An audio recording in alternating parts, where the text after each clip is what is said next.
ಪದಚಾರಿಗಳು. ಈ ವಿಡಿಯೋ ಮಾಡ್ತಾ ಇರೋ ಉದ್ದೇಶ ಇಷ್ಟೇ, ಲೈಕ್ ಮಾಡಿ, ಶೇರ್ ಮಾಡಿ. ಇವತ್ತು ಜನಗಳಿಗೆ ಸಬ್ಸ್ಕ್ರೈಬ್ ಮಾಡ್ಕೊಳ್ಳೋ ಮುಖಾಂತರ ರೈತರುಗಳಿಗೆ ಏನೇನು ಒಳ್ಳೇದಾಗಬೇಕು ಅನ್ನೋದನ್ನ ನೀವು ಯೋಚನೆ ಮಾಡಿ ವಿಡಿಯೋ ಮಾಡ್ತಾ ಇದ್ದೀವಿ.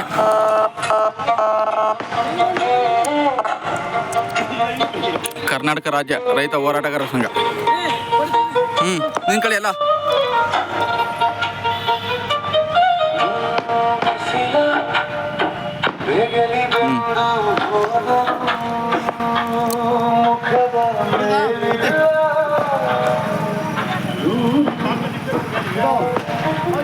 ಕರ್ನಾಟಕ ರಾಜ್ಯ ರೈತ ಹೋರಾಟಗಾರ ಸಂಘದ ರೈತ ಜಾಗೃತಿ ಸಮಾವೇಶ.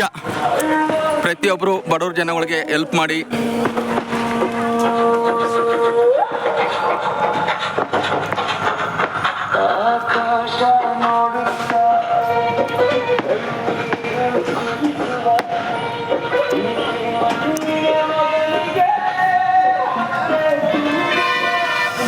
ರೈತರ ಜಾಗೃತಿ ಸಮಾವೇಶ. ನೀವು ಕೂಡ ಅತಿ ಹೆಚ್ಚು ರೈತರುಗಳಿಗೆ ತಲುಪಿಸಿ ಏನು ಪ್ರಾಬ್ಲಮ್ ಇದೆ ಅನ್ನೋದನ್ನ ನಮಗೆ ಕಾಲ್ ಮಾಡಿ ನಮ್ಮ ಫೋನ್ ನಂಬರ್ಗೆ, ಇಲ್ಲ ಒಂದು ಕಾಮೆಂಟ್ ಮುಖಾಂತರ ಈ ಥರ ಪ್ರಾಬ್ಲಮ್ ಇದೆ ಅಂತ ವಿಷಯ ತಿಳಿಸಿ. ಶೇರ್ ಮಾಡಿ, ಲೈಕ್ ಮಾಡಿ, ಸಬ್ಸ್ಕ್ರೈಬ್ ಮಾಡಿ. ಜನಗಳಿಗೆ ಅತಿ ಹೆಚ್ಚು 17ನೇ ತಾರೀಕು 6ನೇ ತಿಂಗಳು 2026ರಂದು ರೈತರ ಜಾಗೃತಿ ಸಮಾವೇಶ ಮೊಟ್ಟ ಮೊದಲ ಬಾರಿಗೆ ಕೇರ್ಪುರಲ್ಲಿ ಮಾಡ್ತಾ ಇರೋವಂಥದ್ದು. ಪ್ರತಿಯೊಬ್ಬರು ಕೂಡ ಶೇರ್ ಮಾಡಿ.